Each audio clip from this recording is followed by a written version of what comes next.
مغيرين.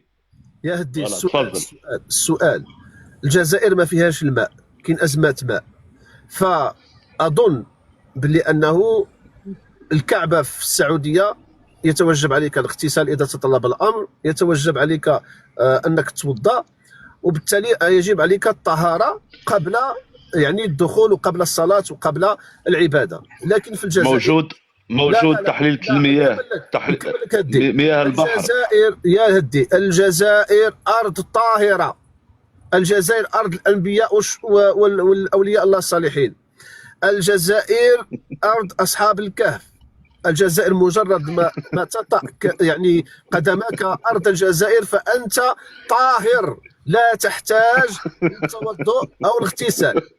ممكن انك تبرز وتمشي تصلي، يمكن لك تبول وتمشي تصلي في كعبه الجزائر، تفهمنا؟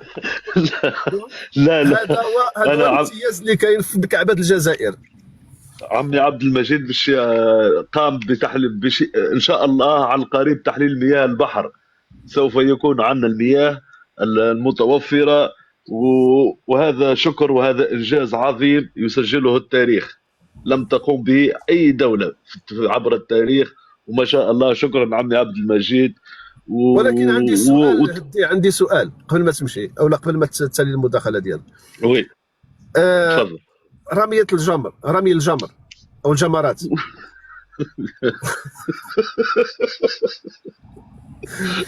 واش غادي نسيبو على تبون ولا على شنقريحه؟ واش نرمي تبون ولا شنقريحه؟ الله يكرمك، الله يصبرنا يا أخي، ليعلم العالم عمل حشرنا الله. وتحياتي يا أخي، وعاشت المغرب، عاشت المملكة المغربية الشريفة، وعاشت تونس. تحياتي يا أخي. نعم تحياتي اخي هدي. نعم شكرا. مرحبا. فصول السلام عليكم. السلام عليكم اخ شكري، كيف الحال؟ الحمد لله بخير. عندي واحد المداخله قصيره فقط اخ شكري، بالنسبه خصوصا لهذا الشخص اللي يعني اللي كان كيهضر قبيله وبدا كيتلفظ بكلام لا يمكن، يعني ما يمكنش بنادم يسمعوه. ملي هاد الناس اخويا ما كتكونش عندهم الحجه اش كيديروا؟ كيبداو يسبوا، كيبداو يطعنوا الى اخره. بغيت غير نقول واحد الكلمه، بان هاد الناس هادو انا كنشوف من واحد الزاويه ديال انهم هما راه خدامين معانا، راه كيعاونونا. علاش؟ حيت هما كيزيدوا يبردعوا بصبع. بحال قلتي النظام العسكري كيكذب عليهم، هما شنو كيديروا؟ كيجملوا هذيك الكذبه وكيزينوها في عيونهم. انا شحال هذه كنت كنقول ربما حنا كنفيقوهم، حنا ملي كنجيو نبينوا لهم الحقيقه والواقع ربما خاصهم يتساءلوا ويقلبوا على هذه المعلومات اللي كتعطيهم انت وكيعطيهم مجموعه من المغاربه. يقولوا زكا يقدروا يكونوا هاد المغاربه كيقولوا الحقيقه، اجي نمشيو نقلبوا، ربما راه هذا النظام العسكري راه كيبردعنا. ولكن اللي كنستغرب بانهم هما واخا كيسمعوا الحقيقه ما كيتقبلوهاش، وبعض منهم كيزيدوا يبردعوا الشعب. بحال قلتي هذاك الشيء اللي كيدير النظام العسكري اللي هو لا قيمه ولا وزن له، كيشدوه هما وكيزيدوا ياكدوا بانه راه صحيح. وهذا هو الخطير في الموضوع. وبغيت نقول بانه حنا راه غادي نزيدوا نهربوا واحد 50 سنه اخرى عاوتاني، حنا ديجا هاربين عليهم 50 سنه وغنهربوا واحد 50 سنه اخرى ما حد هاد الناس هادو راهم كاينين. وشكرا اخ شكرا. شكرا اخي العزيز، تحياتي لك. نعم، وبكل صراحه لما النظام العسكري الديكتاتوري تخلى على الشأن الداخلي الجزائري واهتم بالمغرب ومعاداة المغرب واتخذ العداء للمغرب دين وعقيدة، فبكل صراحة هنا بدا النظام العسكري يخدمنا ويخدم المغرب والمغاربة، وفي نفس الوقت يضرب في المصالح ديال الجزائر والجزائريين. لذلك كنشوفوا الجزائر اليوم دونها من دون دول المنطقة كتعاني من مشاكل ومن أزمات. يعني كانت الدول الإفريقية أو الدول الفقيرة كتعاني منها في ستينيات القرن الماضي. فلما كنشوفوا الدفترية مازال متفشية في المجتمع الجزائري والكوليرا، ولما كنشوفوا هاد الامراض العصور الوسطى مازال كيعاني منها الشعب الجزائري، ونشوفوا الجزائريون مساكن كيعيشوا في الزيغو وكيوقفوا في الصفوف الطوابير من اجل الحصول على ابسط المواد الغذائيه الاساسيه، ولا صحه لا تعليم في المستوى. ومع ذلك يتغنون بأنهم القوة الضاربة وأن الجزائر هي القارة وأن الجزائر مركز الكون. فهنا طبيعة الحال يمكن لك تفهم العقلية ديال الجزائر، وأن الجزائر لها الله، يعني بأن الجزائر للأسف مشاو مواليها ومشات. هذه هي الحقيقة. عمار السلام عليكم. السلام عليكم. عليكم السلام ورحمة الله تعالى وبركاته. الله يسلمك. أنا أنتم كمثقفين، الناس مثقفين، وأنت كل يوم تدير لايف، سمعت على السياسة تهضر، كيفاش تدخل لك في راسك يعني حتى القفطان صار عليه حرب، تدخل لك في راسك باللي السعودية تسمح لأي دولة تدير كعبة ويروحوا فيها يحجوا، تدخل في راسك هذه؟ ولكن واش عندكم كعبة ولا ما عندكم؟ ما كاش كعبة هذه، كيفاش حتى هذه تدخل لك في راسك نتايا؟ السعودية تسمح لأي دولة تدير كعبة، سي قفطان اللي شرميطة صارت عليها حرب. وين هذه كعبة؟ هذه كعبة يعني أم الدنيا. ولكن اخويا شفنا كعبة تبنت في الجزائر. لا ما تبناش في الجزائر، هذيك اللي تبنات في موريتانيا حسب والناس واش يقولوا. الجزائر محال بصح انت يخمم اسكو السعوديه تسمح لك باللي دير كعبه ويروحوا الناس يحجوا فيها، تدخل لك في راسك هذه؟ واش بسكره ولا تابعه لموريتانيا خويا عمار؟ شوف لا بسكره ولا سمعت بوسعاده. انت يا لو كان تعرف في الجزائر وتروح لبوسعاده تشوفها اللي راه مبني فيها يتورنوا فيها افلام كما عندكم انتم ورزازات ولا كسموا هذه، يمكن داروها تما باش يتورنوا فيلم يمكن، بصح باش تخليك السعوديه تبني يعني كعبه ويروحوا الناس يحجوا فيها، هذه ما تدخلش كاع في العقل هذه. يعني ما تقدروش، ما تخليكمش السعوديه ما تخليك لا انت لا واحد اخر. ولكن الجزائر قوه ضاربه. لا الجزائر قوة ضاربة، سمعت قوة ضاربة في شيء آخر، ماهيش في حوايج تافهة كيما ولد بلادي انت يعني ولد بلادي انت يعني ما تجاوبوش هذا. دقيقة أمين ما تقلقش، دقيقة أمين. لا معليش المايك دقيقة أمين. فصول أو عفوا عمار، فين كاين القوة الضاربة فاش الجزائر؟ قوة ضاربة غير ضدكم انتوما مثلا سمعت ما كمش يعني ناس انتوما غدارين، غدرتوا الشيخ بوعمامة، غدرتوا الامير عبد القادر، غدرتوا الثوره الجزائريه، حتى ديك الطائره اللي كانت رافده 5 هذوك وباعهم الحسن الثاني سمعت لفرنسا. ديروا في راسكم باللي انتوما غدارين، ما فيكمش لو بوبل لو بلي مالونيت او موند، العالم كتبها عليكم مش الجزائر اللي كتبتها. هذا هو انت ياك وهذا انا هو هذاك سمعت هذاك قولها لراسك انت اللي انتم 48 سمعت قال لك كل مروكي على 2 مريض امراض عقليه. الوزير الصحه تاعكم قالها. حشموا شويه، حشموا انت كل يوم اسمع، انت كل يوم داير لايف، احشم الا فيك صادير 10 غرام تاع ثقافه، احشم على روحك. ما واخا اسمع خوك الجزائري اش كيقول، القوه ضاربه غير عليكم والله. شوف تطلعوا اسمع دايرين لها باب ومدايرين لها اللاد اخويا، لا تفهم والو بعد. يا سيدي شوف كيفاه اخويا؟ يا اخويا فهمونا سيدي. شوف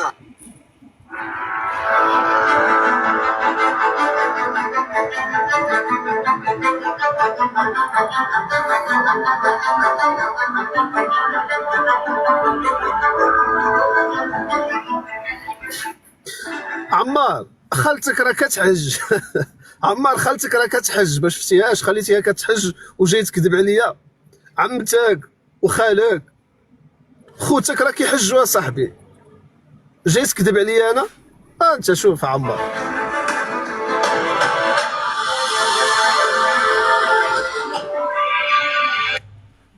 عائلتك راه كتحج عمار، خليتي عائلتك كتحج ما عرفاش قلده ما عرفاش الجزائر بنت كعبه، الجزائر اليوم بنت كعبه مشرره خاصه بمنطقه شمال افريقيا، خاصه بالجزائريون والتونسيين والمغاربه والموريتانيين والليبيين. الا بغيتي تحج اسمعيني قلده، الا بغيتي تحجي في الجزائر واخا كاين ازمه مياه ما تحتاجش انك توضاي او تتطهري، ما كاينش. علاش؟ لان الجزائر ارض الشرفاء، ارض الانبياء والرسل، ارض اصحاب الكهف. الجزائر ارض طاهره، مجرد ما تطأ قدماك ارض الجزائر فانت طاهره، لا تحتاجين لا للتوضؤ ولا للاغتسال. دونك يمكن لك تقضي الحاجه ديالك ولكن ما توضاش، يمكن لك تقضي الحاجه ديالك ما تغتسلش وتمشي تزور الكعبه في الجزائر بدون ما تحتاج الماء او الطهاره. هذه الميزه ديال الكعبه في الجزائر. لما النظام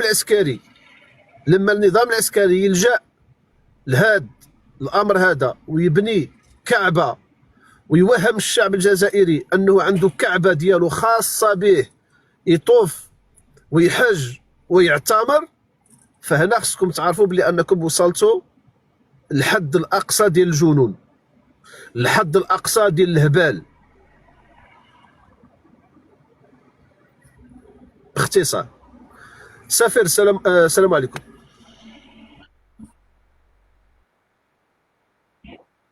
صباح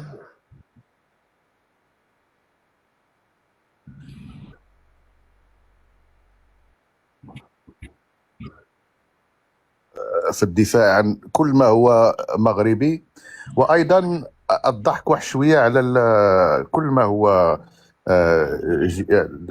الكوميديا الجيرانيه. اعجبني هذاك السيد اللي قبل اللي قال لك احنا قوه ضاربه ولكن غير على المغرب. يعني واش انت قوه ضاربه في بالمعايير العالميه، ولا دابا كنظن بداو كيعرفوا بان ذاك القوه الضاربه اللي كانوا كيقولوا بانهم قوه ضاربه في افريقيا، شويه كانوا كيقولوا قوه ضاربه في العالم، ما بقاتش كتجمع. دابا بداو كيقولوا حنا قوه ضاربه غير على المغرب، لان بغاو الهوس ديالهم كله هو اذا كان المغرب وصل شي حاجه خصهم هما يوصلوا الكثر وباي طريقه، ولكن الطرق باش يوصلوا ما كيعرفوهمش. انا كنتبع بزاف هاد القضيه ديال غار جبيلات اخايا شكري، وانت درتي بزاف اللايفات. هذه اخاي شكري كنعتبرها عمليه انتحاريه. هذاك اخر قرطاسه اللي باقا في الفردي ديال العسكر، وهذا باش يبين للناس بانهم باقين عندهم مشاريع وباقين عندهم داك لي بروميس ديال احنا عملنا لكم دابا مشروع وما غتشوفوا الفائده ديالهم دابا 50 عام، يعني كاين الامال باش تبقاو ساكتين. هذه عمليه انتحاريه بامتياز. تخيل ملي بان السكك الحديديه، الطرق ديال السكك الحديديه في الجزائر ملي كانت فرنسا باقا في الجزائر كان الخطوط الحديديه اكثر من دابا. الكيلومترات ديال الخطوط الحديديه، السكك الحديديه في الجزائر كان اكثر من دابا. فوقاش خرجت فرنسا هذه 60 عام، يعني في 60 سنه ما قدروش يكملوا يزيدوا حتى كيلومتر واحد في السكك الحديديه. ولكن شنو هذا الديسكور اخاي شكري اللي كيعطيو هو مهم. احنا جبرنا لكم واحد الغار ديال اللي غيحل المشاكل، وهذا خصكم غير تسناو معنا. وهما هاد القضيه اللي كيعملوها الشعب ديالهم خصكم غير تسناو معنا من اللي بداو هما بها. اللي الفوق كيسرق وكيشراو القصور، هما في القصور ديال العسكر، هما في باريس ولندن وهذا.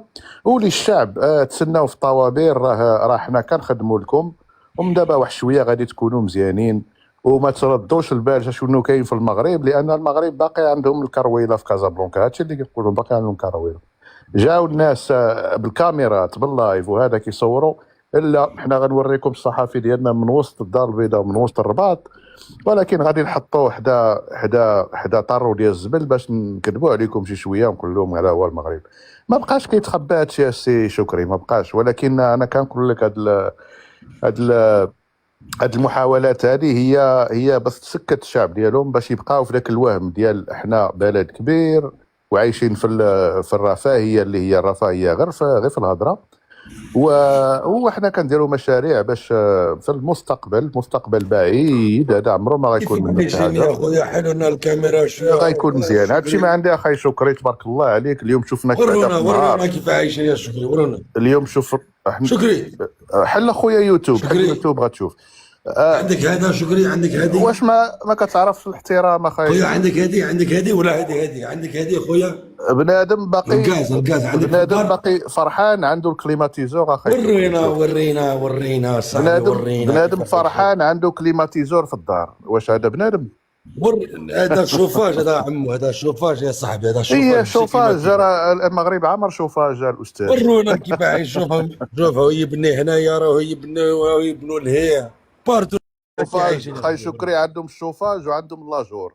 ورونا خليه يورينا. هاوليك جزائري هاوليك.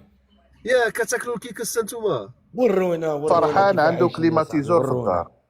ورينا الطواليت، ورينا الماء، ورينا علمه اطلق علمه. حين ما تحب تشوف عين الماء ما تحشمش على عرضك. ورينا صاحبي. تحب الحليب شويه؟ بغيتي شويه حليبه؟ عطينا شويه د الحليب. شوف هديه ليك، هديه نخرجها ليك. والو ما كيبان والو. هاك يا صاحبي. واللحم هاك هذا ليك يا خويا.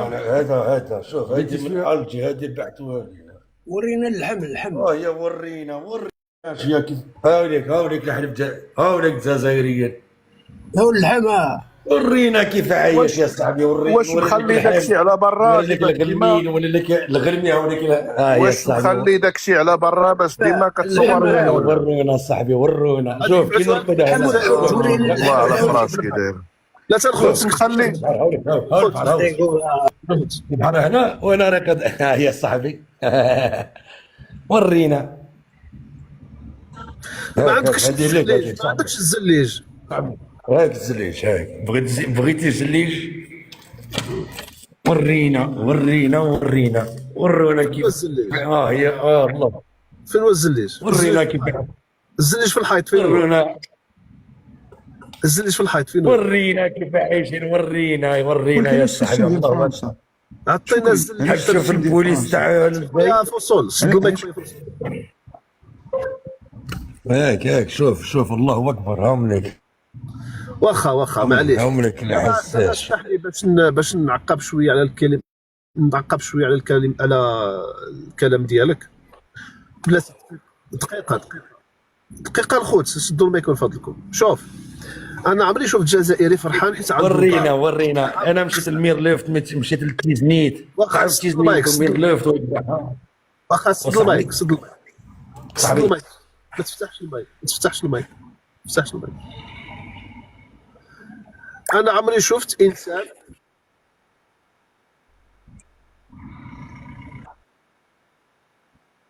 واخا نزل بعدا باش نتكلموا. انا عمري شفت انسان فرحان عنده دار. عمري شفت انا انسان فرحان عنده حليب. عمري شفت انسان فرحان عنده 2 برتقالات. عمري شفت انا انسان فرحان عنده كامة ولا سرير باش يفهم كل شيء. عمري انا شفت انسان فرحان حيت عنده الماء. هذا على ماذا يدل؟ هذا يدل على ان فئة قليلة اللي هي تابعة للجنرالات، الذباب الالكتروني، مخابرات عبلة، المقربين من النظام العسكري، هما اللي كيعيشوا في البيوت وفي المنازل وعندهم الماء وعندهم الحليب وعندهم كيلو البرتقال وعندهم كامة او سرير. هذه هي الحقيقة، وهذا هو تفسير ديال هذه الصورة اللي شفتوا اليوم اخوتي. واش حنا كمغاربة كنفرحوا حيت عندنا الحليب؟ واش حنا مغاربة كنفرحوا حيت عندنا الماء؟ واش حنا مغاربة كنفرحوا حيت عندنا فين كنسكنوا؟ اذا الانسان اللي ما متعودش على هاد المسائل هذه هو اللي كيعتبرها انجاز، هو اللي كيعتبرها شي حاجه خارقه، هو اللي كيعتبرها شي حاجه اللي ما يمكنش يوصل لها اي واحد. درك علاش خليته اخوتي باش يبين هذه الصوره هذه؟ انا خليته يبينها باش نعطيكم التفسير ديال هذا الشيء اللي شفتو، لان ما عمري شفت انا مغربي فتح لايف او طلع في كيست قال لهم كبروني باش نبين لكم راه عندنا الماء ولا عندنا الحليب ولا عندنا الفواكه ولا عندنا بيت ساكنين فيه. هنا فين تعرفوا خوتي العزاز باللي ان اقصى حلم ديال الجزائري، المواطن الجزائري المغلوب على امره مسكين، يكون عنده بيت ويكون عنده حليب ويكون عنده الماء في الدار. هذا اقصى حلم. واحد التعليق السي شكري الا ممكن. بينما احنا المغاربه الحلم ديالنا اكبر من ذلك. حنا كنتنافسوا مع الكبار، حنا كنتنافسوا باش الدوله ديالنا تكون بحال المانيا وتكون مع في الصف ديال الكبار. عندنا الحمد لله الكرامه ديالنا، عايشين، المواد الغذائيه الاساسيه كلها متوفره، عندنا فين نعسوا، عندنا فين نسكنوا، الحمد لله. كل واحد والمستوى ديالو، ولكن كل واحد عنده بيت ديالو، حتى واحد ما عايش في الزنقه، الحمد لله ما شاء الله تبارك الرحمن. اذا هنا تعرفوا بلي ان الاساسيات اللي هي كتحفظ الكرامه ديال المواطن وتعطيه حقوقه، بالنسبه لهم انجاز، وبالنسبه لهم حلم، وبالنسبه لهم مستحيل ماشي كل شيء كيوصل له. تفضل خويا. التعليق الا ممكن. السلام عليكم، مساء الخير، كي دايرين؟ لاباس عليكم؟ علاش حنا ما محتاجين نبينوا السي شكري؟ غنعطيك غير واحد المقارنه باش كل جزائري مكلخ يشوفها وغادي يقتنع. دابا كاينين الفيضانات السي شكري مثلا في القصر الكبير، وكاينين في غيليزان، ياك تبع معايا، كاينين في القصر الكبير وكاينين في غيليزان. ملي كتشوف في القصر الكبير عبر الشاشات او القنوات اللي كتنقل هذاك سميتو، او حتى الفيديوهات الخاصه ديال الناس الخاصين، كتشوف ما شاء الله، كتشوف يعني الديور، كتشوف العمارات، كتشوف الشقق، كتشوف الاقواس، كتشوف المحلات، كتشوف مدارس، كتشوف هذاك سميتها المصحات الخاصه، كتشوف طرقان، يعني كتشوف الحياه، كتشوف حياه. بالله عليك عندما تقارنها بغيليزان، المقبره، هذاك الشيء اللي القبور صاحبي، القبور، ويجي يقول لك هاني شوف عندي وحشوم عليكم صاحبي. سي شكري ما غاديش نبالغ. خويا سفيان يسد المايك، هذا سفيان راه عنده شي تشويش اللي فتح المايك، يسد المايك. انا ما غاديش نبالغ الا قلت لك بعض القبور، بعض القبور اللي هي مجصصه وداروا فيها الربيع وداروا فيها هذوك الناس اللي داكشي واخا اللي كيديروا. شتي السي شكري ياك في بعض المقابر تيكونوا بعض الاهالي تيزوقوا القبر شتي داك القبر احسن من دوك السكنات في غيليزان، احسن من داك الشيء اللي ساكن في ديك. والسي شكري ما لا اظن انه غيغيب عليك واحد الفيديو ديال واحد المخلوقه، حيت ما غاديش نقول لها على سيده ولا بشره ولا انسان. علاش؟ تصور هي غارقه في الماء في ذاك القبر، والفوق لانه فيه غير واحد الشبكه حاشا كما داك الشيء ماشي السقف، كيقطر بالماء. قالت ليه يا السيد الوالي اجي عتقنا ولا غادي تخلينا حتى نموتوا كما ماتوا جيراننا. شوف راه غرقه في المصيبه، غرقه في المقبره، ميته، غرقه في الماء، والماء كينزل عليها، وما نسات الحقد والغل والحسد باش كتنعت المغرب، باش تعرف بانهم مرض بالمغرب. سبحان الله. ولهذا يقول الله سبحانه وتعالى، غادي نختم بهذه الايه السي شكري، غنختم بهذه الايه. يقول الله سبحانه وتعالى، وهذه راه ملي كتحطها على الكيان الجزائري وعلى المخلوق الجزائري، والله العظيم ود السي شكري الا كتلقاها لاصقه فيه. يقول الله سبحانه وتعالى، صد المايك ديالك محمد ما تصدعناش. أم حسب الذين في قلوبهم مرض أن لن يخرج الله أضغانهم ولو نشاء لأريناكهم فلعرفتهم بسيماهم. اسمع هذه، ولا تعرفنهم في لحن القول، ولا تعرفنهم في لحن القول. مرض الجزائري، سواد قلبه، مرض قلبه، في قلوبهم مرض فزادهم الله مرضا. من نبره الصوتيه ديالته السي شكري، انت راه عندك الخبره في هذا الشيء، كتكتشف ذاك المرض وذاك السواد ديال القلب ديالو. نسال الله ان يزيدهم مرضا على مرض وسوادا على سواد. ونورك الله وحفظك الله السي شكري، وبارك الله فيك، وشكرا على المساحه. الله يكبر بك. تحياتي خويا السوسي. السلام عليكم اخ شوقي. عليكم السلام محمد، تفضل. ممكن دير لي وقت باش كل واحد دير له وقت، على خاطرش علاش يقول لك خير الكلام ما يقطعك حتى واحد. تفضل. كيما يقول لك خير الكلام ما قل ودل. الله يحفظك شوقي خويا. يقول لك خير الكلام ما قل ودل. الانسان ماذا بيه يتكلم كيما يقول لك تكون الكلمه سطر والمعنى تكون بحر، ما يتكلمش بزاف ويقعد يكرر في الكلام. مثال انا غادي نوصل لك واحد الرساله الاخ شوقي والاخوه كاع المغاربه. محمد راه سميتي شكري، راه ديما كنخليكم تقولوا شوقي، غير دابا راه كتكرروها بزاف. راه سميتي شكري، فرق بين شوقي بن زهر. شكري انني نقول شكري مانيش نقول شوقي. لا قلتي شوقي، انا شكري المغربي. المهم الاخ شكري شغل شكلك انسان دافع على الوطن تاعك، عندك الوطنيه، عندك المحبه. يقول لك محبه الوطن من الايمان، وهذه المحبه ما راكمش تستعملوها في الطريق الصحيح يعني. وحتى لو تعلم الحق سوف تنكره، لان الله سبحانه وتعالى يقول اكثرهم للحق كارهون. من طبيعه البشر انهم يكرهون الحق وينكرونه.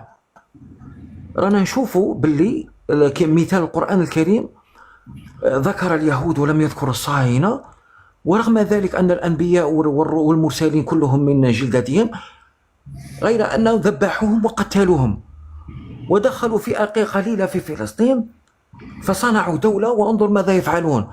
إذا أخي شوقي، إن كنت تحب وطنك وتحب بلدك، والمغاربة كلهم يحبوا البلاد، الذي يجري في فلسطين مع مرور الوقت مع الوقت سيحدث ما يحدث في غزة عندك.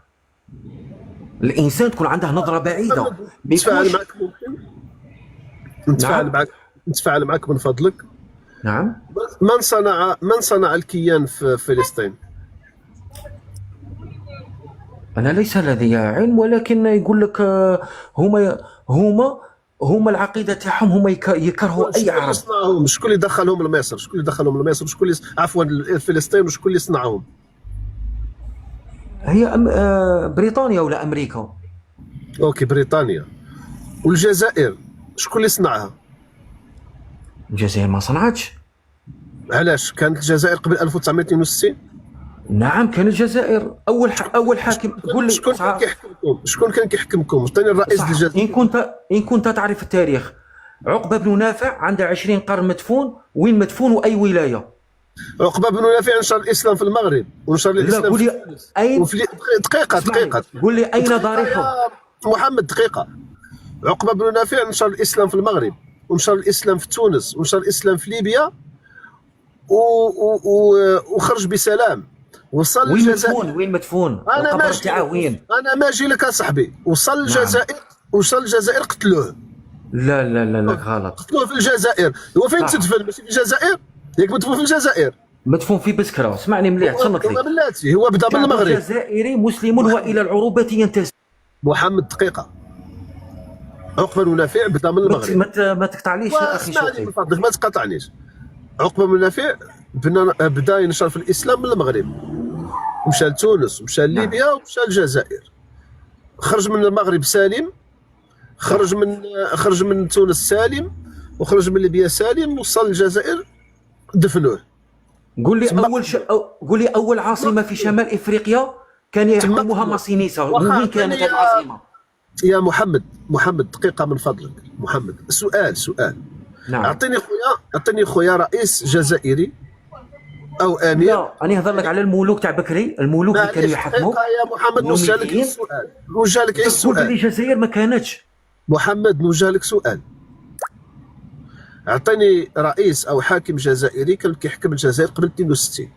كانوا كاينين ثوار بيناتهم، كل واحد يحكم في الثوره. يا خويا نكمل لك الكلام.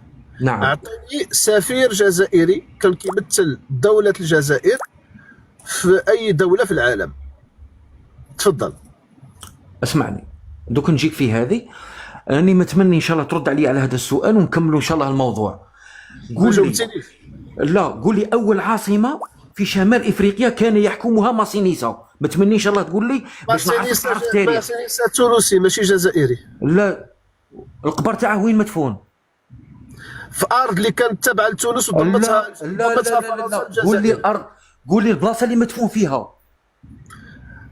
في ارض اللي كانت تابعه لتونس وضمتها. كانت تونس قرطاج، تونس كانت قرطاج، مانيش نهضر لك على الحضاره القرطاجيه، نهضر لك على الحضاره النوميديه. كانت افريقيا وكانت قرطاج.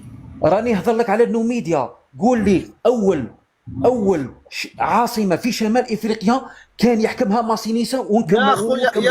يا خويا محمد الله يرضي عليك، الله يرضي عليك. ما تاريخ، راك غير تسمع انت يا اخي. الله يرضي عليك، شو سؤالي واضح. خلينا مغلطين الناس، راكم مغلطين الناس اخي شاش. معليش محمد الله يرضي عليك ما تفتحش البايك. الجزائر او تونس سجلت التاريخ ديال ماسينيسا، سجلته في اليونسكو باسمها. انا الان كنسولك سؤال واضح. خلينا دقيقه يا محمد، دقيقه من فضلك. خلينا من يوغارطا وين كان يحكم يا محمد من فضلك ممكن تجاوبني على سؤال؟ قل لي يوغارطا. جبت لك على يوغارطا. الا فتحت المايك غادي ننزلك. صح قولي على يوغارطا ونزلني.